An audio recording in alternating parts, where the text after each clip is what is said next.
Sunni militants pound Iraq's biggest oil refinery. Islamist-led militants have attacked Iraq's biggest oil refinery with mortars and machine guns, reportedly attacking from two directions.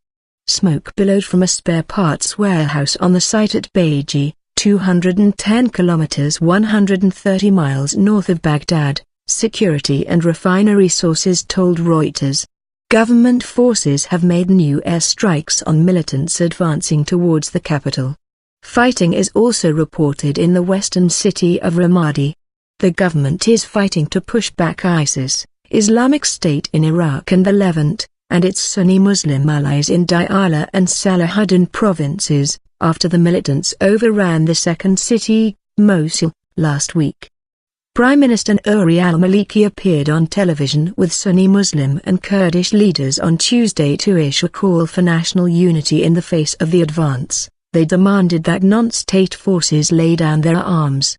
However, such a call is unlikely to have much effect as Mr. Maliki has openly sponsored the formation of Shia Muslim militias to fight alongside regular Iraqi troops.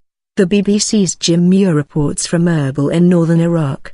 UK Prime Minister David Cameron will hold talks with his senior security advisors on Wednesday to discuss the crisis, warning that ISIS represents a real threat to Britain. The attack on the refinery started at 4 o'clock, 1 o'clock GMT, from outside two of the three main entrances to the refinery, according to Reuters. Militants destroyed some stores of oil after entering the complex, refinery staff told AFP news agency. Foreign personnel were evacuated earlier but local staff reportedly remain in place, with the military defending the facility. Militants in the western province of Anbar, where the capital is Ramadi, said they had made advances, with a number of police stations near the town of Hit going over to dissident tribes.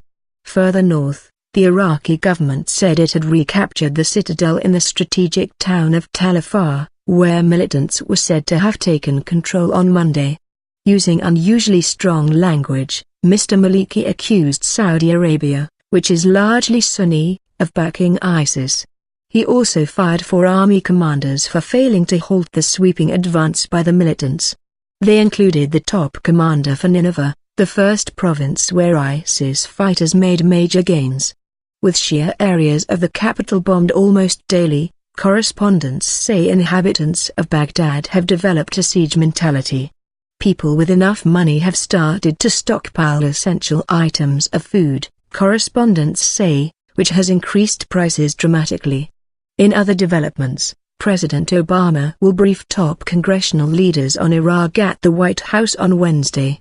The U.S. is reportedly considering the possibility of deploying a small number of special operations forces to Iraq to help train security forces. ISIS grew out of an al-Qaeda-linked organization in Iraq. Estimated 10,000 fighters in Iraq and Syria joined in its offensives by other Sunni militant groups, including Saddam-era officers and soldiers, and disaffected Sunni tribal fighters. Exploits standoff between Iraqi government and the minority Sunni Arab community, which complains that Shia Prime Minister Nouri Maliki is monopolizing power. ISIS led by Abu Bakr al-Baghdadi, obscure figure regarded as a battlefield commander and tactician.